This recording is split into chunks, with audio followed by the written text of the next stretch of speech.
9월 29일 금요일 품격시대 플러스 본격적으로 시작하도록 하겠습니다. 첫 번째 주제는 한미동맹 이대로 좋은가 관련된 것인데요. 문재인 대통령이 전시작전 통제권 조기 환수를 강조하면서 우리가 독자적 방위력을 갖는다는 것이 현재 상황에서 어떤 의미가 있는 것인지, 혹여 한미동맹의 균열을 가져오는 것은 아닌지 우려가 커지고 있는 상황입니다. 오늘은 한미동맹과 전자권 조기 환수와 관련해서 김종대 정의당 의원과 함께 이야기 나눠보도록 하겠습니다. 어서 오십시오, 의원님. 안녕하세요. 네, 반갑습니다. 예. 네. 시청자 여러분들께서도 함께 하실 수 있으십니다. 샵 5400, 샵 5400으로 다양한 의견 보내주시기 바랍니다. 지금 현재 페이스북 라이브로도 함께 하실 수 있는데요. 많은 분들 초대해 주셔서 함께 하면 좋을 것 같습니다. 자, 본격적인 얘기를 시작해 보도록 하겠습니다. 자, 국군의 날에 문재인 대통령께서 전자권 조기 환수 입장을 천명을 했습니다.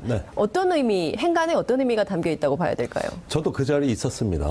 예. 그리고 또 문재인 대통령께서는 뭐 선거 전이나 후나 한결같이 하셨던 말씀이기 때문에 저는 또 그 본인이 가졌던 생각을 더 일관되고 구체화된 신념으로 표현하는구나 이렇게 생각을 했어요. 다만 지금이 이제 우리가 핵 시대를 맞이하고 있지 않습니까? 북한의 핵 능력이 고도화돼서 이제는 명실공히 핵 시대라고 할 수 있을 상황에 진입하고 있다고 해도 과언이 아니죠. 이런 그 엄중한 시기에 우리의 생존 전략이 무엇이냐? 이에 대해서 그 자유한국당 같은 야당은 전술핵을 가져다 놔야 된다. 그렇죠. 미국에서 전술핵을 갖다 놔야 된다. 그런데 반면에 여당 또 문재인 대통령은 전술핵이 아니고 전시작전권을 갖다 놔야 된다. 예, 이렇게 상반된 입장이에요. 저는 문재인 대통령의 전시작전권 전환 이 부분은 뭐냐면 이 핵시대에 우리의 생존 전략, 생존의 의지에 대한 가장 어떤 정념이다. 어떤 그 상징적인 어떤 그 표현이라고 저는 생각을 합니다. 우리가 한반도 주변 정세를 주도하면서 우리 운명을 우리가 개척할 수 있는 품격 높은 정상국가로 지금 가지 않으면 안 된다. 이런 절박성이에요. 사실 전 세계에 전시작전권을 외국에 의존하고 있는 나라는 유일하게 지구상에 대한민국 하나 남았습니다. 그 신생 이라크 군대도 미국이 다 만들어준 군대지만 작전권 자기가 행사하고 있고, 이라크도. 예, 또 일본 같은 경우 세계에서 가장 미국에 의존적인 나라가 일본인데 역시 작전권은 자기가 행사하거든요. 또 심지어 뭐 냉전 시대 패전국인 독일조차도 예, 다 자기가 했죠. 그런 만큼 어떤 주권의 핵심이라 할 수 있는 전시 작전권을 갖고 오게 되면 견고한 주권의 토대 위에서 우리가 주변 정세를 주도할 수 있는 어떤 정상국가로서 나아갈 수가 있다. 이런 표현이라고 생각이 들고요. 국제 정세는 주도하지 않으면 주도 당합니다. 우리가 항상 의존하는 식의 안보, 거의 뭐 우리 운명을 미국에 아웃소싱하다시피 이렇게 의존하는 나라로서 과연 우리 미래를 설계할 수 있겠는가? 안보가 절박하면 절박할수록 우리가 전쟁이냐 평화냐를 결심할 수 있는 나라. 그것이 바로 최고의 주권이고 그 핵심에는 전시작전권이 놓여 있다. 예, 이런 어떤 의지의 표현이라고 보여집니다. 근데 보수 언론이나 또 이제 보수 정치인들 같은 경우에는 미국은 전략핵도 가지고 있고 전술핵도 갖고 있지만 그야말로 북한을 초토화시킬 수 있는 핵 능력을 갖고 있지만 우리는 아무것도 없다. 그렇기 때문에 미국과 전시작전권을 공유하는 개념. 그래서 일종의 주권을 5대5, 50대 50으로 나누는 개념으로 설명을 하더라고요. 그걸 어떻게 주권 국가인 우리 국민들은 어떻게 받아들여야 됩니까? 그러니까 그렇게 말씀하시는 이제 주로 보수 성향의 야당은 뭐든 미국하고 나눠 가지는 걸 되게 좋아하세요. 아, 그래요? 예, 국가 주권도 나눠서 행사하고. 주권을 나눌 수 있습니까? 또 유족들이 저 재산 분할할 때 싸우는 거 보십시오. 또 검경 간에 수사권 놓고 싸우는 거 보십시오. 나눌 수 있는 게 있고 없는 게 있어요. 예, 괜히 나누는 거, 공유하는 거 얘기하다가 사이가 더 틀어지는 경우도 있는 거거든요. 근데 전자권은 군사주권은 국가주권의 핵심이에요. 그렇죠. 의존적이라고 할 때 무슨 문제가 생기냐면은 그 한반도의 전쟁이냐 평화냐를 결심할 수 있는 네. 우리 스스로의 능력과 체제를 갖췄느냐의 문제입니다. 지금 미국이 얼마 전에 동해에 네. 전략 폭격기를 우리하고 협의 없이 보내서 네. 여차하면 교전 상황을 불사하고 무력 시위를 하지 않았습니까? 비원비 폭격기 말씀하시는 예, 죽음의 거죠? 백조라고 예. 이야기는 비원비 편대를 네. 21세기 들어서 처음으로 북한의 그 공역 근처에 그 진입을 시키는 정말 공세적이고 과감한 무력 시위를 했어요. 네. 우리하고 아무런 협의가 없었죠. 그러니까 언제든 미국은 단독 행동을 할 수 있는 나라입니다. 북한에 대해서 자기네 국익에 맞게 할 수 있는 나라죠. 그런데 그 작전을 우리가 찬성했겠을까요? 절대 반대했을 겁니다. 그렇죠. 그러니까 우리하고 협의 없이 간 거예요. 우리한테 얘기하지 않고 미국 맘대로 가서 2시간 전에 한 통보했습니다. 2시간 전. 예, 들어가기 2시간 네. 전이에요. 그거는 협의가 아니라 통보입니다. 통보. 자, 국가 간의 이익이 다를 때는 아무리 동맹국이라 하더라도 네. 다른 행동이 나올 수가 있는 겁니다. 우리가 한미 동맹을 만능이라고 생각하지만은 언젠가 그것이 각자의 국익의 필요에 따라 가지고 다른 이익을 추정할 때 네. 이렇게 이번 그 지난 주말에 사태 같은 게 또 벌어질 수도 있는 거거든요. 근데 이렇게 의존적인 국가의 특성은 뭐냐면은 네. 우리의 이익을 주장하기 어려워요. 우리의 이익을 우리의 어떤 그 의지대로 이렇게 실현할 수 있는 이런 어떤 그 역량이 부족하죠. 매사를 다 의존하고 심지어 작전까지 다 의존하고 이걸 뭐 50대 50으로 공유하고 있다 그러지만 연합사령관은 한 번도 한국군 장성이 맡은 적이 없습니다. 오로지 미군 몫이고 정보, 작전, 기획 이 세 가지 기능은 한미 연합사 내에서도 미국이 절대 한국에 양보하는 직위가 아닙니다. 네. 우리가 하는 건 뭐 인사, 군수 네. 이런 것들이에요. 그렇다면 핵심 기능을 거의 다 그 중요한 직위를 미국이 갖고 있다고 했을 때 이 연합사령부는 네. 간판은 연합사령부지만은 사실은 주한미군 사령부의 또 다른 변형입니다. 주한미군 사령부의 또 그렇습니다. 다른 변형. 그러면은 우리가 충분히 세계 6위권의 군사비를 투입하고 있는 나라고 또 누가 보더라도 국군의 날 행사 보셨겠습니다마는 중견 국가의 성숙한 군대를 갖고 있는 이 정도 능력이 되는 나라가 이제 전시작전권 하나를 제대로 행사 못한다고 그러면 과연 미래에 미국의 선의에 우리 운명을 맡겨야 되는 이걸 언제까지 지속시켜야 되느냐. 앞으로 뭐 핵 문제가 조만간에 타결될 기미도 안 보이고 네. 안보 상황은 계속 어렵습니다. 그런데 그럴수록 우리가 한 명 운명을 개척해 보자고 하는 결기가 없으면 이 시대 극복 못 합니다. 예, 언제까지 의존하고 그러면 미국이 우리하고 협의 없이 어떤 한반도에서 중대한 결심을 한다고 했을 때 통제할 수 있을까요? 우리가 스스로 무엇을 주도하겠다고 해야 네. 미국도 존중합니다. 이를테면 그 앞서 말씀해 주신 동해상의 비원비 출격했을 그 상황에서 우리가 전자권을 갖고 있었다면 미국이 그렇게 할 수 없는 것인가요? 그러니까 우리하고 협의를 안 했다는 것은 한국은 의례껏 우리를 따라올 거라는 어떤 이런 미국이 안이한 어떤 군사 행동을 하더라도 한국은 따라올 수밖에 없다라는 판단이 깔려 결국은 있다는 거죠. 그렇죠. 그러니까 미국은 군사 계획을 수립할 때 우리하고 협의한 것이 아니라 네. 결정해놓고 협의하거나 통보합니다. 이게 문제라는 거예요. 그러니까 지금 동맹에 대해서 우리가 약간 착각하고 있는 건 뭐냐면 네. 한미 동맹이니까 모든 걸 다 협의하겠지. 네. 이렇게 기대하고 계신 거 아닙니까? 당연히 그렇게 생각하죠. 우리 국민들은 자, 그런데 동맹이니까. 1994년에 클린턴 정부가 북한의 영변 핵시설을 타격하기로 네. 계획을 수립할 때 네. 우리하고 협의했느냐? 아니에요. 결정이 다 끝난 뒤에 통보했어요. 2003년에 조지 부시 행정부가 또 영변 핵시설을 타격하겠다고 서지컬 스트라이크, 네. 정밀 타격 계획을 세울 때 우리가 참여했습니까? 아니죠. 그런데 다 만들어 놓고 우리한테 네. 통보한 거 아닙니까? 자, 동맹이라 하더라도 이것은 어디까지나 한계가 있습니다. 네. 그런데 이 동맹 자체를 목적으로 삼을 수가 없는 거예요.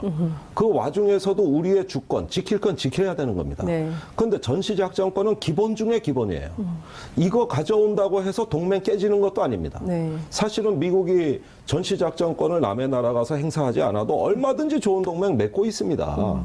그렇다면 아니 우리가 무언가 더 주도적으로 의지를 갖고 할 때 오히려 미국도 더 존중하고 네. 동맹도 더 발전하고 성숙되는 것이지 이걸 갖다가 영원히 미국에 의존하는 게 그게 오히려 동맹의 모든 것인 것처럼 그러니까 미국이 이건 하자는 대단한 대로 다 착각이에요. 끌려가는 것이 그것이 동맹의 다는 아닌 것이다. 아닌 것이죠. 네.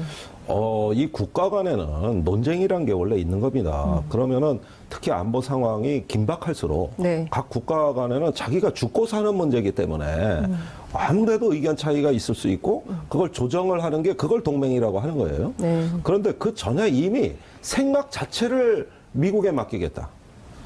내가 무언가 우리 군을 지휘 통솔하는 것 자체를 맡기겠다. 이건 뭡니까? 이거는 우리 이야기를 하면서 미국하고 정책을 조정해 나가는 자세가 아니라 처음 뿌리부터 네. 다 미국의 이제 종속이 되는 상황을 가정으로 한 것이고 그러면 미국은 네. 항상 중요한 결정은 의례껏 우리가 따라오려는 생각하고 일방적으로 해왔다는 거예요. 그게 바로 지난 토요일 자정에 벌어진 일입니다. 그러니까 좀 뭐 현실화되진 않아서 다행이긴 한데 예컨대 앞서 말씀 주신 대로 굉장히 미국이 공세적이고 과감한 무력 시위를 단행한 데 대해서 이것을 북한이 선제 공격이라고 해석을 하고 또 다른 군사행동에 나설 가능성은 어떻게 보십니까? 이번에 그럴 위험이 대단히 높았는데 네. 요 행위도 잘 넘어간 것은 네. 북한식 방산비리인지는 모르겠지만 북한식 북한의, 방산비리? 레이더가 예. 그거 김정은 위원장이 재작년에 군부대 시찰하면서 이 지대공 미사일 시스템 잘 갖춰라 이랬잖아요. 맞아요, 맞아요. 그러면 그게 SA5 네. 270km까지 날아가서 적의 항공기를 격추시키는 네. 이런 무기 체계가 다 있어요 북한에도. 네. 그걸 일단 레이더가 탐지해야 그 대공 미사일을 발사할 네, 거 아닙니까? 그쵸, 예. 근데 레이더가 가동이 안 됐어요. 안 된 겁니다. 이거 북한식 방산비리 아닌가 혹시? 그 소련에서 들어온 레이더인데? 소련제 레이더야도 방산비리가 있는 거 아니냐. 예. 예. 그렇지 않고서 어떻게 이거 탐지를 못하냐. 글쎄. 북한이 몰랐다는 거잖아요. 세계에서 가장 정밀한 방공망을 갖고 있는 북한이 네. 이걸 까맣게 모르고 있으니까 미국이 생각해 보니까 갔다 왔는데 북한이 모르고 있거든? 그런데 갔다 왔다는 거를 알리려고 간 무력 시위로 간 건데 네. 북한이 모르고 있으면 효과가 없잖아요. 그래서 아니 사실은 우리 갔다 왔어. 이렇게 뒤늦게 알려주는 거예요. 좀 미국이 믿어줘. 우리 무력 시위 했단 말이야. 사실 우리 갔다 왔거든. 예. 이걸 알려줘야 그 많은 자산이 투입된 무력 시위 효과가 있는 거니까. 네. 그래가지고 한마디로 이번에 어이없는 해프닝이 벌어진 겁니다. 네. 불량 무기가 지켜낸 한반도 평화. 이런 셈이에요. 불량 무기가 지켜낸 한반도 평화. 이거 사실은 그런 점 많습니다. 예, 예. 우리가 2014년 10월 7일이었어요. 예. 서해상에서 북한 함정하고 교전 상황이 벌어졌습니다. 우리가 경보 사격했는데 북한 함정이 응살한 거예요. 그러면 둘도 없이 격파 사격이에요. 예. 그래서 합참의장 해군 작전사령관이 현장에 있는 지휘관한테 쏘라 그랬어요. 격파해라. 격파해라. 그래서 사격을 했죠. 예. 그런데 포가 안 나간다는 겁니다. 불발탄이 그 포신에 걸려가지고. 그래가지고 아무 일 없이 끝났어요. 이런 불량 무기가 한반도 평화를 지켰어요. 그러면 지금 남과 북이 서로 상호 방산 비리가 이 평화를 한반도 평화를 지키고 있는 겁니까? 역설이지만 네. 무기라는 거는 전쟁을 하라고 그 그렇죠. 전투원들한테 지급하는 게 무기인데 네. 하필이면 그 무기가 불량이 나는 바람에 결국 교전 사태 없이 네. 평화적으로 사태가 마무리된 게 한두 건이 아닙니다. 네, 한두 건이. 그러니까 어떻게 해야 돼? 네. 결국은 상대방한테 공세적 작전을 한 당사자가 네. 사실은 반격을 하면은 그때 또 방어를 해야 되는 부담이 매우 컸던 작전이었거든요. 네. 이번 작전이. 네. 매우 위험했던 것이죠. 네. 그런데 이거를 한 효과를 못 보고 있으니까 상대방한테 사실은 나 갔다 왔어. 이렇게 고백을 해야 되는 이게 북한의 불량 무기 체계 때문에 생기는 일이라 이게. 그러니까 저희가 지금은 어이없는 웃음을 자꾸 웃게 되는데 만약에 북한이 그것을 레이더가 고장나지 않아서 북한식 방산 비리가 없어서 네. 탐지를 해서 예컨대 격발을 했다면 네. 그러면 어떤 상황이 됐을까요? 지금 그 상황을 가정하고 들어갔어요. 네. 폭격기가 들어가기 전에 네. 그래서 무인 정찰기를 먼저 보내서 네. 어디에 북한의 위협이 있는가를 정찰을 했고 네. 그다음에 미 해군 전자전기가 또 투입돼서 네. 만일에 북한이 탐지를 했다 한다면 네. 이걸 전자전, 예컨대 방해 전파를 발사한다든지 해서 그 레이더를 무력화할 준비까지 하고 들어갔습니다. 네. 그러니까 미군도 죽으러 들어가진 않을 거 아니에요. 네, 그렇죠. 세계 최강의 군대가 가서 망신당할 수는 없는 거 아닙니까? 2번 망신당한 적이 있습니다. 68년도에 푸에블로가 그 원산 앞바다에서 네. 예, 북한에 납포된 사건. 네. 그다음에 3년 뒤에 미군 정찰기가 북한 전투기에 의해서 격추된 사건. 이런 사례가 있었죠. 그러나 이번에 그만한 준비도 없이 들어간 건 아니에요. 그럼에도 불구하고 만일에 있을 미군의 피해까지 고려해서 구조합이 또 가 있었습니다. 그러니까 그 미군의 피해가 발생했을 때 구조를 해야 되니까 네. 이것까지 준비한 어마어마한 전력이 들어간 거고 언론에는 공군만 들어간 걸로 돼 있는데 해군도 들어갔었다니까요. 아, 예. 그다음에 해군 소속의 함정, 예. 전자전기가 투입이 이건 돼 어떻게 있었어요. 확인하셨어요? 해군까지 들어간 것은? 제가 국방위원 아닙니까? 아, 예. 국회 국방위 차원에서 확인한 내용인가요? 아니 국방위는 열리지도 않았어요. 네. 그럼 국방위원으로서 제가 확인을 직접. 이거 단독 기사예요. 아, 지금 저희 이게 단독 예. 해군까지 갔었다는 건 진짜 지금까지 언론에 보도된 바 없어요. 보도된 적 없을 거예요. 김종대 의원이 품격시대 플러스 오셔서 처음 얘기해 주시는 겁니다. 아, 그렇습니다. 공군뿐만 아니라 해군도 예, 참여했었다. 그렇습니다. 예. 자, 그렇게 해서 이걸 다 공개해 버리니까 네. 리용호 외무상이 네. 앞으로는 격추하겠다. 예, 그래가지고 지금 북한이 또 대책에 들어갔습니다, 이제. 예, 영공이 아니라 공역이라 하더라도 공역, 예. 위협, 적대적인 세력이 들어오면은 격추하겠다. 네. 예, 이렇게 또 발표를 해가지고, 북한은 이제 허를 찔린 것이죠. 네. 상당히 굉장히 어떤 심리적인 기습을 당했다. 아마 지금 북한 내에서도 이 책임 소재를 두고 네. 상당한 자중질환이 있지 않을까 생각이 들어요. 예, 북한 내부에서도 이 지금 북한 입장에서는 허를 굉장히 만반의 준비를 다 해놓고 핵개발 국가 뭐 완전 성공 뭐 이런 얘기를 하다가 네, 완전히 네. 허를 찔리는 상황이기 때문에 내부에서도 책임 소재 논란이 그러니까 상당히 있을 거다. 앞에를 보고 완전 성공 그러니까 뒤로 와서 뒤통수를 때려버리잖아요. 그러니까 말한 체면이 뭡니까? 그다음에 괌에서 전략 폭격기가 왔어요. 네. 그런데 8월 14일 날 김정은 위원장이 북한의 전략군 사령부를 방문해서 승인한 계획이 뭡니까? 괌 타격 계획 아닙니까? 맞습니다. 그러니까 여태까지 이제 괌에서 날아오기만 해봐라. 괌 타격하겠다. 이렇게 또 큰 소리 쳐놓은 게 있다고. 그렇죠. 그런데 괌에서 날아와서 니네 그 앞마당에 가 있었어. 그러니까요. 이렇게 얘기하니까 이제 갑자기 예. 허를 찔려가지고 예. 지금 다음 행동을 어떻게 취해야 될지 북한도 고민에 빠지지 않겠어요? 북한이 다음 행동 어떤 걸 할 거라고 예상하세요? 지금 북한이 내부에선 자중질환이 있겠지만 이것이 정리되면 그 다음 행동에 다음 단계 행동에 나설 텐데 네. 군사행동일까요? 저는 화성 12호, 화성 12호. 중거리 미사일이 이게 괌 타격용인데 예, 그렇죠. 이걸 괌과 가장 유사한 거리로 아마 사격 훈련을 한 번 더 할 수도 있다. 8월 말에 한 번 쐈을 때는 네. 그 괌 타격 계획의 일환으로 쐈지만은 괌에서 전략 폭격기가 을지 연습 때 안 왔어요. 그러니까 그 미사일도 괌으로 간 게 아니라 일본 영공을 통과해 북태평양으로 갔습니다. 네. 그런데 이상하게 거리를 맞춘다고 쐈는데 한 300km 모자라. 3,400km 모자라게 떨어졌어요. 2,700km 날아갔는데 네, 네. 그 광까지 거리는 3,200km란 말이에요. 그러니까 이게 너무 거리가 모자라니까 9월 초에 또 쏴요. 이번엔 또 너무 많이 나가. 그래가지고 한 3,400km 나가니까 네. 이번엔 한 200km를 더 나갔어요. 예. 군대 갔다 오신 분들은 다 아는 용어인데 아마 장윤성 기자님은 잘 모르실 네. 건데 0.사격이라는 용어가 있습니다. 0.사격. 0.사격. 이렇게 시험으로 세 발을 쏴가지고 네. 그걸 삼각형으로 그려서 조준이 잘 되나 안 되나. 이 삼각형의 면적이 작아야 조준이 잘 된 거 아니겠어요? 예. 너무 벌어지면 그걸 그렇죠. 진짜 사격을 하기 전에 그걸 먼저 합니다. 그러면 이번에는 거리를 0.사격한 것이다. 그래서 이번에는 정확하게 한번 쏴보자. 이런 게 있을 수가 있고. 예. 그다음에 이제 리용호 외무상이 얘기했던 거는 ICBM을 정상 각도로 발사하겠다. 네. 이렇게 얘기했는데 이제는 괌을 갖고 이렇게 공방을 한 것을 그만하고 네. 미 본토로 무대를 바꾸자. 북한이요. 예. 예. 이런 식으로 해가지고 미 본토 거리에 맞게 태평양 상황의 어느 지점으로 ICBM을 발사한다든가 네. 예, 이런 것들이 이제 예고되고 있죠. 그러니까 이를테면 지금까지 북한이 고각 발사, 그래서 이렇게 높이 써서 딱 떨어뜨리는 거였는데 이걸 정상 각도로 하면은 네. 미 본토까지 위협할 수 있는 수준의 발사가 가능할 것이다. 그렇습니다. 그러니까 그게 바로 이제 지금까지 고각 발사를 한 이유는 남의 나라 영공을 지나간다거나 네. 또는 방공 식별구역을 통과해서 주변 국가의 관계 때문에 네. 실험 목적상 네. 고각 발사라는 걸로 네. 대체한 겁니다. 그런데 이제 정상 각도로 발사해가지고 일본 영공을 2번이나 통과해버렸잖아요. 네. 그거에 거의 기절하던 일본도 요즘은 이게 또 날라오는가 보다 하고 이제 무감각해지는 것 같아요. 예. 그런데 이제 ICBM을 그런 식으로 해가지고 본토의 사정거리에 달하는 미 본토까지 가는 사정거리에 달하는 비행을 실제로 한다면은 이건 또 새로운 국면입니다.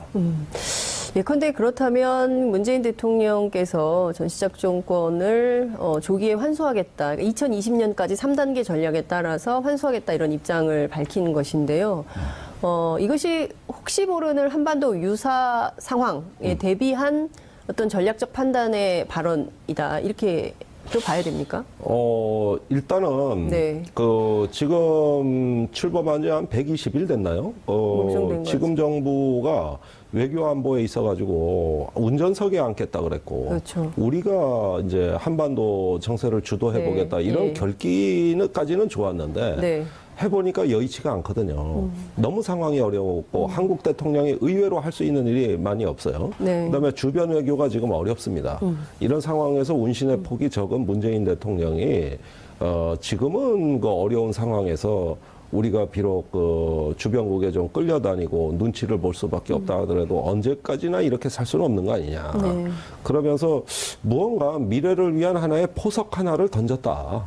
전 그렇게 생각이 들어요. 그런데 문제는 언제 환수하겠다는 구체적인 얘기는 아직 안 나오고 있는 거예요. 예.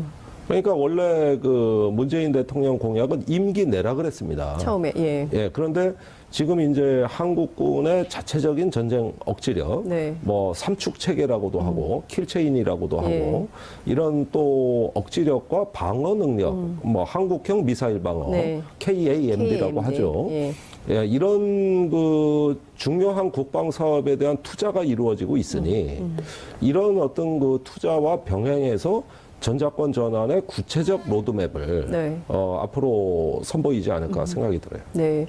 근데 참 그 보수 야권의 그 주장에 대한 그 반대 담론 이런 게 좀 필요해 보이기도 하는데요. 이를테면 지금 뭐 북핵 위협이 날로 심화되니까 이를테면 전술핵 배치해야 된다고 이렇게 막 주장을 하면서 또 전자권 환수에 대해서는 또 대단히 비판적이에요. 네. 이런 좀 이중적인 태도는 좀 어떻게 보수라면 전자권도 가져오고 자주국방 태세를 갖춰서 뭐 이렇게 나가는 것이 그 이해하기 쉬운데 전혀 좀 다른 견지에서 행동을 하고 있거든요. 이 점은 좀 어떻게 이해를 해야 될까요? 네, 원래 전자권 환수는 보수의 담론입니다. 특히 국가의 안보 주권을 중시하는 게 보수의 기본 정신 아닙니까? 네. 그리고 모름지기 전 세계 동서고금의 어느 군대를 보든 간에 네. 군인이 지휘권을 자기한테 달라 그러지 남의 나라한테 주십시오 이런 군인들은 전 본 적이 없어요. 그런데 우리나라에서는 이상하게 네. 보수와 안보 그러면서 군의 지휘관들조차도 네. 이런 것들을 터부시하고 있거든요. 그러면서 굉장히 특이한 나라죠, 우리나라가. 그런데 전술핵을 가져오는 걸 여의치 않으면 핵무장까지 하자고 이제 보수 야당에서는 이야기를 하는데 네. 그거 하려면 전자권 필요합니다. 핵무장 하려면. 왜? 네. 아니, 그 독자적인 핵 옵션을 갖는 나라가 네. 작전권이 없다 그러면 이건 뭐냐면은 뭐 핵무기보다 더한 거 가져도 운용권이 없는 거 아니에요. 그러면은 전자권하고 핵주권하고 이게 그 앞뒤 동전처럼 짝이 맞아야 네. 그게 실효성이 있는 건데 전자권은 또 가져오지 말자 그러고 있어요. 이 부분이 이제 저희가 보기에 가장 이중적인 그 행태라고 할 수 있는 것이죠. 사실은 전자권이라는 건 의지의 측면입니다. 네. 우리가 안보를 우리 스스로 하겠다는 의지의 측면이죠. 전술핵이나 핵무기는 무기의 측면입니다. 수단의 측면이잖아요. 뭐가 더 중요할까요? 네. 제가 보기에는 의지의 측면이 더 중요합니다. 그다음에 꼭 전쟁 때문에 전자권을 가져오는 것이냐? 그건 아니에요. 사실 중국이 우리를 무시하는 이유 중에 하나가 당신들은 미국이 하자는 대로 다 하는 나라고 스스로 생각할 줄 모르는 나라 아니냐. 사드도 그래서 미국이 배치하자니까 무릎 꿇은 거 아니냐. 이런 얘기예요. 그러면서 무시한단 말이죠. 또 북한은 우리를 보고 미국의 괴뢰라고 얘기하고 그렇죠. 있고. 이러다 보니까 이 국가 주권의 견고한 토대를 구축하지 못하면 언젠가 평화체제로 넘어갈 때 그때 우리가 당사자가 될 수 있느냐는 겁니다. 예를 들면 우리 정전협정의 서명국이 아니지 않습니까? 그렇습니다. 거기에다 작전권도 없어요. 이런 국가의 취약성을 계속 안고 통일 시대를 맞이할 수 있겠느냐. 네. 이 평화체제, 평화협정에 우리가 일구성원으로 네. 당사자로 들어가려면 이런 문제가 정리가 돼 있어야 되거든요. 사실 북한 핵 문제가 지금 심각하다고 하지만 꼭 전쟁으로 가란 법은 없습니다. 네. 지금은 벼랑 끝으로 달려가고 있지만 거기서 약간만 각도를 틀면 푸른 초원의 언덕도 있는 거거든요. 그렇죠. 대타협을 이룰 수도 네. 있는 거예요. 그게 아마 평화 상태 네. 또는 평화 협정으로 가는 길이라고 저는 생각이 되는데. 북미 수교, 평화협정 체결 뭐 이렇게 가는 그럴 거겠죠? 수도 있고 네. 또는 뭐 다른 어떤 중간적인 종전 선언의 형태일 수도 있고. 종전 선언. 예, 여러 네. 가지 그 다양한 어떤 그 시나리오가 있을 수 있습니다. 근데 문제는 우리가 당사자라는 거예요. 또 어떤 통일 국면이 열렸을 때 한국이 통일의 당사자가 맞느냐는 것이죠. 이런 문제들이 법적인 문제가 제기되면 절대 강대국은 한국의 상황을 우선적으로 배려하지 않습니다. 네. 우리 스스로 챙겨야 되는 거예요. 그러니까 미국이 당연히 우리 국민의 판단과 입장에 따라서 그렇게 해줄 것이다. 그러니까 정전협정 당사자는 아니지만 향후에 평화협정, 휴전협정에서 평화협정으로 넘어갈 때 그때 우리를 당사국으로 해줄 것이다라는 막연한 기대가 있지만 강대국인 미국은 절대 그렇게 안 할 수도 있는 것이다. 물론 미국의 이익에 따라서 바뀌는 것이다. 꼭 미국을 특정해서가 아니라 국제사회가 네. 한국을 당사자로 인정하지 않습니다. 일본도 그렇고 중국도 그래요. 우선 정전협정 서명국이 아니고 네. 전시작전권도 없는 나라가 자기 의지대로 결정한 것도 아닌 나라가 이러면서 이제 배제할 가능성이 있죠. 그래서 네. 육자회담 때 우리가 주도해서 그 9.19 공동성명을 만들고 남북정상회담에서 이 3자 또는 4자가 평화 상태를 맞습니다. 위한 네. 남북 간 논의를 시작한다. 이런 걸 문구에 집어넣은 이유가 우리가 당사자이기 때문에 그걸 서로 합의하자고 했던 것이죠. 맞습니다. 9.19 공동선언 그대로만 된다면 한반도 정세는 정말 평화 체제가 안정적으로 유지될 수 있는 시스템이 될 것 같다는 생각이 좀 듭니다. 최근에 문정인 특보의 발언이 상당히 크게 논란이 좀 되고 있습니다. 한미동맹이 깨지더라도 전쟁만은 안 된다. 이 발언이 좀 보수 진영에서는 뭐 금원령을 내려야 된다. 뭐 이런 얘기까지 좀 나오고 있는데요. 이 발언의 취지가 어디에 있다고 보십니까? 사실 문정인 특보의 원래 지론이 네. 동맹은 목적이 될 수 없고 수단이다. 그 목적은 평화여야 된다. 이런 네. 걸 원래 말씀을 많이 하신 분이기 때문에 그런 전문가의 논리로서는 저는 낯설지는 않아요. 네. 그런데 이번의 경우에는 좀 남다른 파장을 불러일으키고 있죠. 그래서 구태여 이 시점에 그런 발언이 나왔을 때 또 다른 배경이 있을까를 좀 고민해 봤습니다. 저는 네. 뭐 개인적으로 문정인 교수하고는 항상 친하게 지내고 있는데. 지난번에 미국에 함께 다녀오지 않으셨습니까? 그렇습니다. 노라고 말하지 않는 동맹이 이게 무슨 의미가 있냐 이런 발언을 하셨었죠. 집권 초비안에. 미국에서 예. 문정인 교수도 발언 많이 했지만 저도 발언을 많이 했는데 네. 제 발언은 언론에 하나도 주목이 되지 않고 아, 그래요? 일개 국회의원 발언이라고 그랬는지. 아니, 지금 마음껏 하십시오. 예, 그 문정인 특보는 네. 대통령 외교안보 특보이기 때문에 네. 상당히 무게 있게 보도가 됐죠. 네. 이제 같이 그런 모든 일정을 수행하고 국내에 같이 돌아왔습니다. 그런데 이제 최근에 문 특보의 발언의 배경에는 여차하면은 미국이 한국을 패싱, 우회하고 네. 단독으로 북한을 공격할 수 있는 가능성을 의식한 거 아닌가 하는 네. 생각이 들어요. 예. 그렇지 않다면은 구태여 이 발언이 지금 나왔을 이유가 있겠는가. 사실 문정인 특보는 동맹론자예요. 동맹론자. 원래는 보수입니다. 한미 관계가 긴밀해야 된다고 평소에 다 주장하시는 분이에요. 네. 그런데 그분의 말씀에 한미 동맹을 중시하는 그 맥락은 뭐냐면은 네. 한미가 긴밀해야 네. 미국이 일방적으로 북한에 대한 군사 행동을 못할 거 아니냐. 그걸 우리가 들여다보고 있어야 될 거 아니냐. 그렇기 때문에 동맹이 긴밀해야 된다. 네. 이런 취지입니다. 그렇다면은 그 전쟁 억지나 또는 전쟁에서 이기기 위한 네. 그런 동맹도 있지만은 평화를 관리하고 유지하기 위해서 동맹이 필요하다는 그게 또 중요한 거 아닙니까? 이런 취지거든요. 예. 그러니까 이 말을 약간 변형하면 예. 지금 문제의 발언 동맹이 깨지는 한이 있더라도 전쟁은 안 된다는 맥락이 이해가 가는 것이죠. 네. 예, 단지 그 때와 장소가 어땠는가는 제가 그 자리는 없었습니다만 이걸 또 언론에서 악용하기 좋게 또는 뭐 여러 가지 이게 정치 문제화되게 관리된 점은 다소 아쉬운 측면이 있습니다. 네. 지금 뭐 진실 공방이 하나 있습니다. 문정인 특보하고 강경화 외교부 장관 간의 진실 공방 이렇게 되어 있는 게 있는데요. 문재인 정부의 남북 군사회담 제의에 대해서 미국이 엄청나게 불쾌했고 틸러슨 국무장관이 강경화 장관에게 강력히 항의했다. 이런 주장을 한 반면 강경화 장관은 그런 거 아니다. 통상적인 수준의 대화였고 북핵 위기 속에서 한미 관계는 더욱더 공고해졌다. 이렇게 일축을 했습니다. 이 진실 게임의 내용을 좀 알고 계시죠? 자, 우선 네. 대화가 있었다는 거, 이거는 두 분의 말씀으로 다 사실 확인이 된 겁니다. 그런데 그 대화의 내용이 자, 우리가 7월 초에 북한의 남북 대화를 제안했는데 두 가지였어요. 네. 남북 이산가족 상봉. 이산가족. 이게 첫 번째입니다. 이산 두 번째, 남북 군사회담입니다. 그런데 미국에서는 이산가족 상봉에 대해서는 신경 안 쓰겠다. 그거 얼마든지 할 수 있는 거 아니냐. 인도주의 차원에서. 인도주의. 근데 군사회담에 대해서는 네.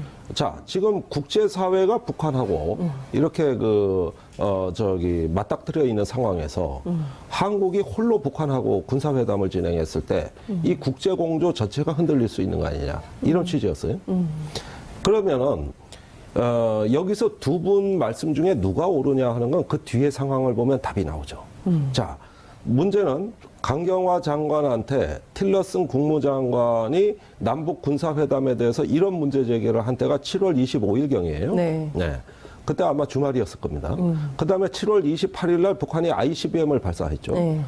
자, 그런 다음에 문재인 정부가 8월에 들어서서 그 북한의 군사회담을 원래 제안할 때는 어떤 의제라도 좋으니 한반도의 평화 문제, 우발적 충돌 방지 문제, 위기 관리 문제를 갖다가 협의하자고 군사회담을 제안한 건데 네. 8월이 되자 말이 바뀝니다. 어떻게 바뀌느냐 하면은 그거는 뭐 한반도 평화 같은 큰 문제를 협의하자고 우리가 제안한 것이 아니다. 단지 휴전선의 확성기 문제라든가 또는 뭐 저번에 목함지뢰 사건이라고 기억하실 네, 거예요. 그럼요. 예. 이런 식의 국지적인 충돌이라든가 예. 이런 것들을 갖다가 방지할 수 있는 그 낮은 수준의 한 라인을 설치하고 협력을 하자는 것 정도를 제안하자는 얘기지. 네. 무슨 핵 문제, 미사일 문제, 뭐 이런 더 나아가서 이 전략적인 문제를 협의하자는 그런 군사회담이 아니다라고 얘기해요. 네. 그러면은 최초에 군사회담 제안할 땐 그 얘기 없었거든요. 무슨 얘기든 다 할 수 있었던 거였다고. 네. 그런데 이렇게 축소된 건 왜 축소가 됐을까? 그건 그 중간에 틸러슨 국무장관의 전화가 있었던 것이죠. 거기에 따른 결과잖아요. 네. 그 이야기를 문재인 대통령이 트럼프 대통령하고 전화 통화할 때 이야기합니다. 우리 군사회담 제안한 거 별거 아니다. 미국이 너무 오해하셨다.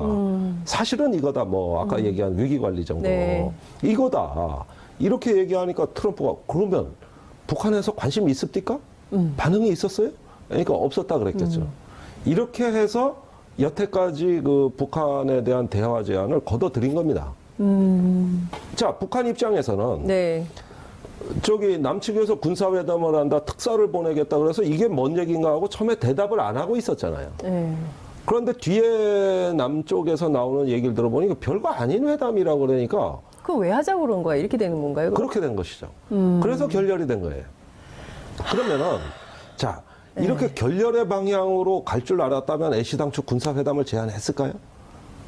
아무래도 성사에 대한 기대는 그렇죠. 있었던 거 아닙니까? 예. 그런데 뒤에 트럼프 대통령한테 미국에 해명한 건 그거 별거 아닙니다. 이러면서 이제 격화시켜버리면 네. 그 자체로 결렬이 됐다고 봐야 되는 거예요.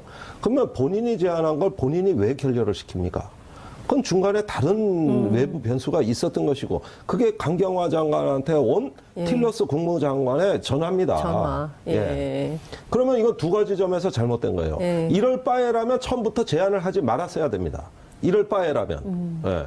아니면은 전화를 왔다 하더라도 처음 생각을 밀고 나갔어야 되는 겁니다. 버텼어야 됐다. 예, 둘 중에 하나였어야 되는 거예요. 네. 근데 입장이 바뀌고 오락가락이 됨으로써 결국은 얘기를 안 하니만 못한 결과를 빚은 것인데 문정인 특보는 이미 8월 초에 이 사실을 알고 있었어요. 아, 예, 이런 일이 벌어졌다는 걸 알고 있었어요. 그래서 그 부분을 대단히 아쉽게 생각했던 것으로 보여지고 안 될 때 안 되더라도 우리 초심은 유지했었어야 될 거 아니냐. 했어야 됐다 군사회담 예, 제대로 내용을 물론 갖춰서. 군사회담이 될 가능성은 적었어요. 성사 그러나 가능성은 낮았다. 우리의 일관성, 네. 책임성, 또 초기에 가졌던 소신 정도는 유지했었을 거야 될 거 아닌가. 네. 이런 정도 아쉬움은 갖지 않았을까요?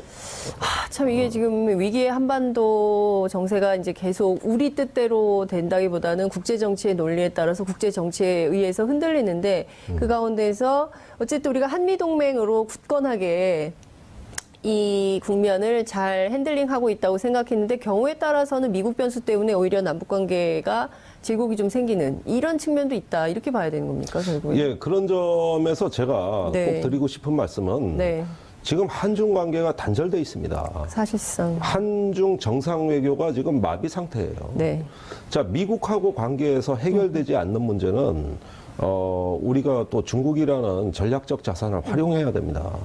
그런데 지금 그게 막혀 있는 상태에서 네. 한미 관계마저 네. 상당히 불협화음을 보이는 인상이 외부에 표출이 됐을 때 과연 문재인 정부가 위기 관리 능력을 과시할 수 있겠느냐. 네.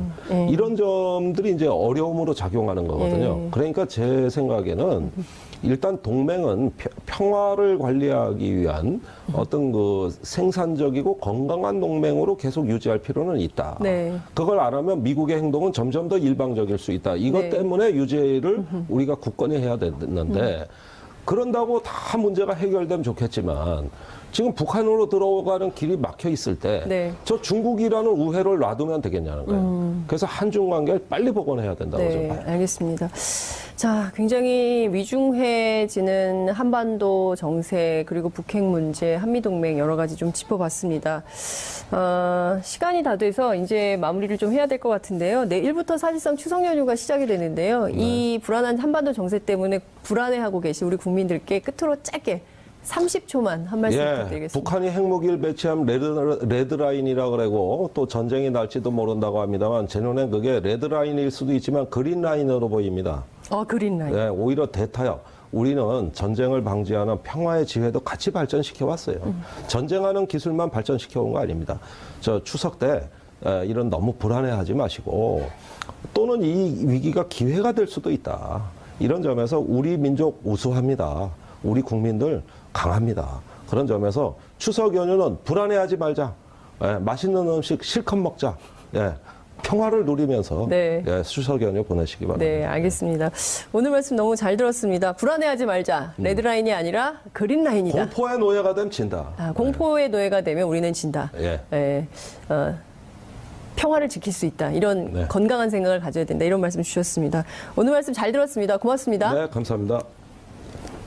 9월 29일 금요일 품격시대 플러스 본격적으로 시작하도록 하겠습니다. 첫 번째 주제는 한미동맹 이대로 좋은가 관련된 것인데요. 문재인 대통령이 전시작전 통제권 조기 환수를 강조하면서 우리가 독자적 방위력을 갖는다는 것이 현재 상황에서 어떤 의미가 있는 것인지, 혹여 한미동맹의 균열을 가져오는 것은 아닌지 우려가 커지고 있는 상황입니다. 오늘은 한미동맹과 전자권 조기 환수와 관련해서 김종대 정의당 의원과 함께 이야기 나눠보도록 하겠습니다. 어서 오십시오, 의원님. 안녕하세요. 네, 반갑습니다. 예. 네. 시청자 여러분들께서도 함께 하실 수 있으십니다. 샵 5400, 샵 5400으로 다양한 의견 보내주시기 바랍니다. 지금 현재 페이스북 라이브로도 함께 하실 수 있는데요. 많은 분들 초대해 주셔서 함께 하면 좋을 것 같습니다. 자, 본격적인 얘기를 시작해 보도록 하겠습니다. 자, 국군의 날에 문재인 네. 대통령께서 전작권 조기 환수 입장을 천명을 했습니다. 네. 어떤 의미, 행간에 어떤 의미가 담겨 있다고 봐야 될까요? 저도 그 자리에 있었습니다. 네. 예. 그리고 또 문재인 대통령께서는 뭐 선거 전이나 후나 네. 한결같이 하셨던 말씀이기 때문에 저는 또 그 본인이 가졌던 생각을 더 일관되고 구체화된 신념으로 표현하는구나. 네. 이렇게 생각을 했어요. 다만 지금이 이제 우리가 핵 시대를 맞이하고 있지 않습니까? 네. 북한의 핵 능력이 고도화돼서 이제는 명실공히 핵 시대라고 할 수 있을 상황에 진입하고 있다고 해도 과언이 아니죠. 이런 그 엄중한 시기에 우리의 생존 전략이 무엇이냐. 이에 대해서 그 자유한국당 같은 야당은 전술핵을 가져다 놔야 된다. 그렇죠. 미국에서 전술핵을 갖다 놔야 된다. 그런데 반면에 여당 또 문재인 대통령은 전술핵이 아니고 전시작전권을 갖다 놔야 된다. 네. 예, 이렇게 상반된 입장이에요. 네. 저는 문재인 대통령의 전시작전권 전환 네. 이 부분은 뭐냐면 이 핵시대의 우리의 생존 전략, 생존의 의지에 대한 가장 어떤 정념이다. 어떤 그 상징적인 어떤 그 네. 표현이라고 저는 생각을 합니다. 우리가 한반도 주변 정세를 주도하면서 우리 운명을 우리가 개척할 수 있는 품격 높은 정상 국가로 지금 가지 않으면 안 된다. 이런 절박성이에요. 사실 전 세계에 네. 전시작전권을 외국에 의존하고 있는 나라는 유일하게 지구상에 대한민국 하나 남았습니다. 그 신생 이라크 군대도 미국이 다 만들어준 군대지만 작전권 자기가 행사하고 있고, 이라크도. 예, 또 일본 같은 경우 세계에서 가장 미국에 의존적인 나라가 일본인데 역시 작전권은 자기가 행사하거든요. 또 심지어 뭐 냉전 시대 패전국인 독일조차도 네. 예, 다 자기가 했죠. 그런 만큼 어떤 주권의 핵심이라 할 수 있는 전시 작전권을 갖고 오게 되면 네. 견고한 주권의 토대 위에서 우리가 주변 정세를 주도할 수 있는 어떤 정상국가로서 나아갈 수가 있다. 이런 표현이라고 생각이 들고요. 네. 국제 정세는 주도하지 않으면 주도 당합니다. 우리가 항상 의존하는 식의 안보, 거의 뭐 우리 운명을 미국에 아웃소싱 하다시피 네. 이렇게 의존하는 나라로서 과연 우리 미래를 설계할 수 있겠는가? 안보가 절박하면 절박할수록 네. 우리가 전쟁이냐 평화냐를 결심할 수 있는 나라. 그것이 바로 최고의 주권이고 그 핵심에는 전시작전권이 놓여 있다. 네. 예, 이런 어떤 의지의 표현이라고 보여집니다. 네. 근데 보수 언론이나 또 이제 보수 정치인들 같은 경우에는 미국은 전략핵도 가지고 타결될 기미도 안 보이고 네. 안보 상황은 계속 어렵습니다. 그런데 그럴수록 우리가 한 명 운명을 개척해 보자고 하는 결기가 없으면 이 시대 극복 못합니다. 예, 언제까지 의존하고 그러면 미국이 우리하고 협의 없이 어떤 한반도에서 중대한 결심을 한다고 했을 때 통제할 수 있을까요? 우리가 스스로 무엇을 주도하겠다고 해야 네. 미국도 존중합니다. 이를테면 그 앞서 말씀해주신 동해상에 비원비 출격했을 그 상황에서 우리가 전작권을 갖고 있었다면 미국이 그렇게 할 수 없는 것인가요?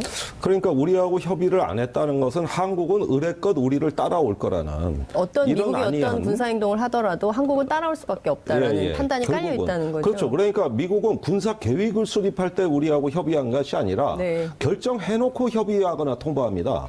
이게 문제라는 거예요. 그러니까 지금 동맹에 대해서 우리가 약간 착각하고 있는 건 뭐냐면 네. 한미 동맹이니까 모든 걸 다 협의하겠지. 네. 이렇게 기대하고 계신 거 아닙니까? 당연히 그렇게 생각하죠. 우리 국민들은 자, 그런데 동맹이니까. 1994년에 클린턴 정부가 북한의 영변 핵시설을 타격하기로 네. 계획을 수립할 때 네. 우리하고 협의했느냐? 아니에요. 결정이 다 끝난 뒤에 통보했어요.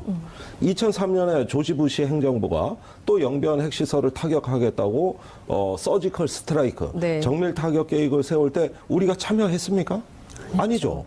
그런데 다 만들어 놓고 우리한테 네. 통보한 거 아닙니까? 자, 동맹이라 하더라도 이것은 어디까지나 한계가 있습니다. 네. 그런데 이 동맹 자체를 목적으로 삼을 수가 없는 거예요. 그 와중에서도 우리의 주권, 지킬 건 지켜야 되는 겁니다. 네. 그런데 전시작전권은 기본 중에 기본이에요.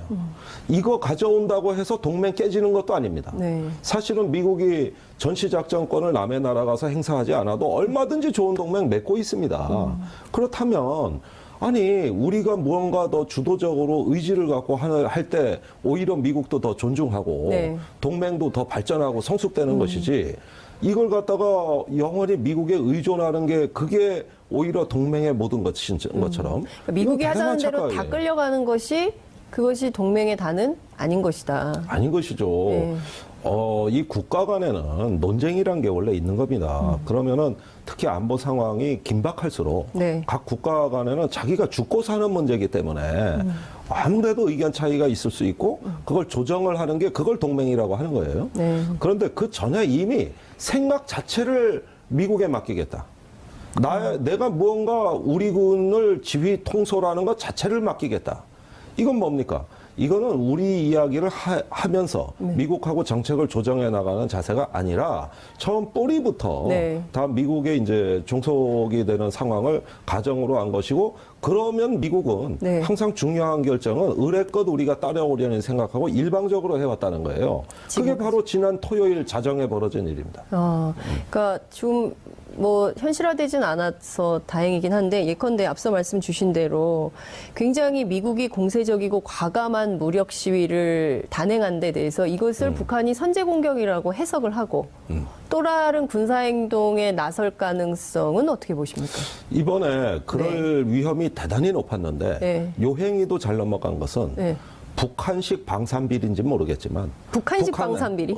레이더가 예. 그거 김정은 위원장이 재작년에 군부대 시찰하면서 이 지대공 미사일 시스템 잘 갖춰라 이랬잖아요. 맞아요.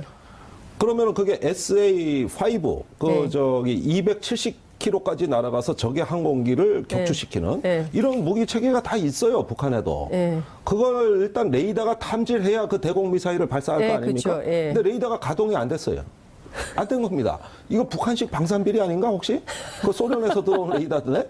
소련제 레이더야도 방산비리가 있는 거 아니냐. 예. 그렇지 않고서 어떻게 이거 탐지를 못하냐. 글쎄. 북한이 몰랐다는 거잖아요. 세계에서 가장 정밀한 방공망을 갖고 있는 북한이 네. 이걸 까맣게 모르고 있으니까 미국이 생각해 보니까 갔다 왔는데 북한이 모르고 있거든? 그런데 갔다 왔다는 거를 알리려고 간 무력 시위로 간 건데 네. 북한이 모르고 있으면 효과가 없잖아요.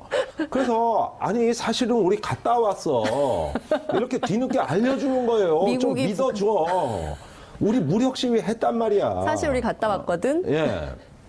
이걸 알려줘야 그 많은 자산이 투입된 무력 시위 효과가 있는 거니까. 네. 그래가지고 한마디로 이번에 어이없는 해프닝이 벌어진 겁니다. 네. 불량 무기가 지켜낸 한반도 평화. 이런 셈이에요. 불량 무기가 지켜낸 한반도 평화. 이거 사실은 그런 점 많습니다. 예. 우리가 2014년 10월 7일이었어요. 예. 서해상에서 북한 함정하고 교전 상황이 벌어졌습니다. 우리가 경고 사격했는데 북한 함정이 응살한 거예요. 그러면 둘도 없이 격파 사격이에요. 예. 그래서 합참의장 해군 작전사령관이 현장에 있는 지휘관한테 쏘라 그랬어요. 격파해라. 격파해라. 그래서 사격을 했죠. 예. 그런데 포가 안 나간다는 겁니다. 불발탄이 그 포신에 걸려가지고. 그래가지고 아무 일 없이 끝났어요.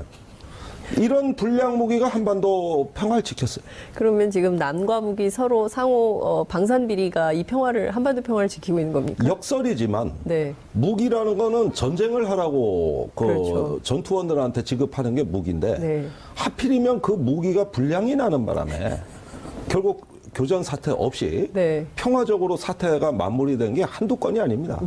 네, 한두 건이. 그러니까 어떻게 해야 돼? 네. 결국은 상대방한테 공세적 작전을 한 당사자가 네. 사실은 반격을 하면은 그때 또 방어를 해야 되는 부담이 매우 컸던 작전이었거든요. 네. 이번 작전이. 네. 매우 위험했던 것이죠. 네. 그런데 이거를 한 효과를 못 보고 있으니까 상대방한테 사실은 나 갔다 왔어. 이렇게 고백을 해야 되는 이게 북한의 불량 무기 체계 때문에 생기는 일이라 이게. 그러니까 저희가 지금은 어이없는 웃음을 자꾸 웃게 되는데 만약에 북한이 그것을 레이더가 고장나지 않아서 북한식 방산 비리가 없어서 네. 탐지를 해서 예컨대 격발을 했다면 네. 그러면 어떤 상황이 됐을까요? 지금 그 상황을 가정하고 들어갔어요. 네. 폭격기가 들어가기 전에 네. 그래서 무인 정찰기를 먼저 보내서 네. 어디에 북한의 위협이 있는가를 정찰을 했고 네. 그다음에 미 해군 전자전기가 또 투입돼서 네. 만일에 북한이 탐지를 했다 한다면 네. 이걸 전자전, 예컨대 방해 전파를 발사한다든지 해서 그 레이더를 무력화할 준비까지 하고 들어갔습니다. 네. 그러니까 미군도 죽으러 들어가진 않을 거 아니에요. 네, 그렇죠. 세계 최강의 군대가 가서 망신당할 수는 없는 거 아닙니까? 2번 망신당한 적이 있습니다. 68년도에 푸에블로가 그 원산 앞바다에서 네. 예, 북한에 납포된 사건. 네. 그다음에 3년 뒤에 미군 정찰기가 북한 전투기에 의해서 격추된 사건. 이런 사례가 있었죠. 그러나 이번에 그만한 준비도 없이 들어간 건 아니에요. 그럼에도 불구하고 만일에 있을 미군의 피해까지 고려해서 구조 합의 또 가 있었습니다. 그러니까 그 미군의 피해가 발생했을 때 구조를 해야 되니까. 네. 이것까지 준비한 어마어마한 전력이 들어간 거고 언론에는 공군만 들어간 걸로 돼 있는데 해군도 들어갔었다니까요. 예. 그다음에 해군 소속의 함정, 예. 전자전기가 투입이 돼 이건 있었어요. 어떻게 확인하셨어요? 해군까지 들어간 것은? 제가 국방위원 아닙니까? 예. 국회 국방위 차원에서 확인한 내용인가요? 아니 국방위는 열리지도 않았어요. 네. 그럼 국방위원으로서 제가 확인을 직접. 이거 단독 기사예요. 지금 저희 이게 단독 예. 해군까지 갔었다는 건 진짜 지금까지 언론에 보도된 바 없어요. 보도된 적 없을 거예요. 김종대 의원이 품격시대 플러스 오셔서 처음 얘기해 주시는 겁니다. 그렇습니다. 공군뿐만 아니라 해군도 예, 참여했었다. 그렇습니다. 예. 자 그렇게 해서 이걸 다 공개해 버리니까 네. 리용호 외무상이 네. 앞으로는 격추하겠다. 예, 그래가지고 지금 북한이 또 대책에 들어갔습니다, 이제. 예, 영공이 아니라 공역이라 하더라도 공역, 예. 위협, 적대적인 세력이 들어오면은 격추하겠다. 네. 예, 이렇게 또 발표를 해가지고, 북한은 이제 허를 찔린 것이죠. 네. 상당히 굉장히 어떤 심리적인 기습을 당했다. 아마 지금 북한 내에서도 이 책임 소재를 두고 네. 상당한 자중질환이 있지 않을까 생각이 들어요. 예, 북한 내부에서도 이 지금 북한 입장에서는 허를 굉장히 만반의 준비를 다 해놓고 핵 개발 국가 완전 성공 이런 얘기를 하다가 완전히 허를 찔리는 상황이기 때문에 내부에서도 책임 소재 논란이 그러니까 상당히 있습니다. 앞에를 보고 완전 성공 그러니까 뒤로 와서 뒤통수를 때려버리잖아요. 그러니까 말한 체면이 뭡니까? 그다음에 괌에서 전략 폭격기가 왔어요. 네. 그런데 8월 14일 날 김정은 위원장이 북한의 전략군 사령부를 방문해서 승인한 계획이 뭡니까? 괌 타격 계획 아닙니까? 맞습니다. 그러니까 여태까지 이제 괌에서 날아오기만 해봐라. 괌 타격하겠다. 네. 이렇게 또 큰 소리 쳐놓은 게 있다고. 그렇죠. 그런데 괌에서 날아와서 니네 그 앞마당에 가 있었어. 그러니까요. 이렇게 얘기하니까 이제 갑자기 네. 허를 찔려가지고 네. 지금 다음 행동을 어떻게 취해야 될지 북한도 고민에 빠지지 않겠어요? 북한이 다음 행동 어떤 걸 할 거라고 예상하세요? 지금 북한이 내부에선 자중질환이 있겠지만 이것이 정리되면 그 다음 행동에 다음 단계 행동에 나설 텐데 네. 군사행동일까요? 저는 화성 12호, 화성 12호. 그 중거리 미사일이 이게 괌 타격용인데 예, 그렇죠. 이걸 괌과 가장 그 유사한 거리로 아마 사격 훈련을 한 번 더 할 수도 있다. 8월 말에 한 번 쐈을 때는 네. 그 괌 타격 계획의 일환으로 쐈지만은 괌에서 전략 폭격기가 을지 연습 때 안 왔어요. 그러니까 그 미사일도 괌으로 간 게 아니라 일본 영공을 통과해 북태평양으로 갔습니다. 네. 그런데 이상하게 거리를 맞춘다고 쐈는데 한 300km 모자라. 3,400km 모자라게 떨어졌어요. 2,700km 날아갔는데 네, 네. 그 광까지 거리는 3,200km란 말이에요. 그러니까 이게 너무 거리가 모자라니까 9월 초에 또 쏴요. 이번엔 또 너무 많이 나가. 그래가지고 한 3,400km 나가니까 네. 이번엔 한 200km를 더 나갔어요. 네. 군대에서 군대 갔다 오신 분들은 다 아는 용어인데 아마 장윤성 기자님은 잘 모르실 네. 건데 0.사격이라는 용어가 있습니다. 0.사격. 0.사격. 이렇게 시험으로 3발을 쏴가지고 네. 그걸 삼각형으로 그려서 조준이 잘 되나 안 되나 이 삼각형의 면적이 가지고 있고 전술핵도 갖고 있지만 그야말로 북한을 초토화시킬 수 있는 핵 능력을 갖고 있지만 우리는 아무것도 없다. 그렇기 없다. 때문에 네.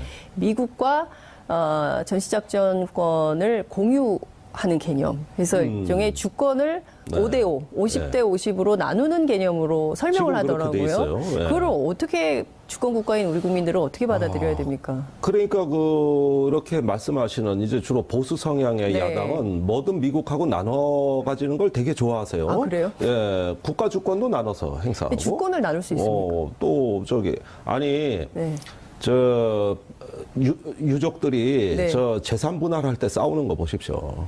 또 검경 간에 수사권 놓고 싸우는 거 보십시오. 나눌 수 있는 게 있고 없는 게 있어요. 예, 네. 괜히 나누는 거, 저 공유하는 거 얘기하다가 사이가 더 틀어지는 경우도 있는 거거든요. 근데 전자권은 군사주권은 국가주권의 핵심이에요. 그렇죠. 의존적이라고 할 때 무슨 문제가 생기냐 하면은 그 한반도의 전쟁이냐 평화냐를 결심할 수 있는 네. 우리 스스로의 능력과 체제를 갖췄느냐의 문제입니다. 지금 미국이 얼마 전에 동해에 네. 전략 폭격기를 우리하고 협의 없이 보내서 네. 여차하면 교전 상황을 불사하고 무력 시위를 하지 않았습니까? 비원비 폭격기 말씀하시는 예, 죽음의 거죠? 백조라고 예. 이야기는 비원비 편대를 네. 21세기 들어서 처음으로 북한의 그 공역 근처에 그 진입을 시키는 정말 공세적이고 과감한 무력 시위를 했어요. 네. 우리하고 아무런 협의가 없었죠. 그러니까 언제든 미국은 단독 행동을 할 수 있는 나라입니다. 북한에 대해서 자기네 국익에 맞게 할 수 있는 나라죠. 그런데 그 작전을 우리가 찬성했겠을까요? 절대 반대했을 겁니다. 그렇죠. 그러니까 우리하고 협의 없이 간 거예요. 우리한테 얘기하지 않고 미국 맘대로 가서 2시간 전에 한 통보했습니다. 2시간 전. 예, 들어가기 2시간 네. 전이에요. 그거는 협의가 아니라 통보입니다. 통보. 자, 국가 간의 이익이 다를 때는 아무리 동맹국이라 하더라도 네. 다른 행동이 나올 수가 있는 겁니다. 우리가 한미동맹을 만능이라고 생각하지만은 언젠가 그것이 각자의 국익의 필요에 따라 가지고 다른 이익을 추정할 때 네. 이렇게 이번 그 지난 주말에 사태 같은 게 또 벌어질 수도 있는 거거든요. 근데 이렇게 의존적인 국가의 특성은 뭐냐면은 네. 우리의 이익을 주장하기 어려워요. 우리의 이익을 우리의 어떤 그 의지대로 이렇게 실현할 수 있는 이런 어떤 그 역량이 부족하죠. 매사를 다 의존하고 심지어 작전까지 다 의존하고 이걸 뭐 50대 50으로 공유하고 있다 그러지만 연합사령관은 한 번도 한국군 장성이 맡은 적이 없습니다. 오로지 미군 몫이고 정보, 작전, 기획 이 세 가지 기능은 한미 연합사 내에서도 미국이 절대 한국에 양보하는 직위가 아닙니다. 네. 우리가 하는 건 뭐 인사, 군수 이런 것들이에요. 그렇다면 핵심 기능을 거의 다 그 중요한 직위를 미국이 갖고 있다고 했을 때 이 연합사령부는 네. 간판은 연합사령부지만은 사실은 주한미군 사령부의 또 다른 변형입니다. 주한미군 사령부의 또 그렇습니다. 다른 면이다. 그러면은 우리가 충분히 세계 6위권의 군사비를 투입하고 있는 나라고 또 누가 보더라도 국군의 날 행사 보셨겠습니다마는 중견 국가의 성숙한 군대를 갖고 있는 이 정도 능력이 되는 나라가 이제 전시작전권 하나를 제대로 행사 못한다고 그러면 과연 미래에 미국의 선의에 우리 운명을 맡겨야 되는 이걸 언제까지 지속시켜야 되느냐. 앞으로 뭐 핵 문제가 조만간에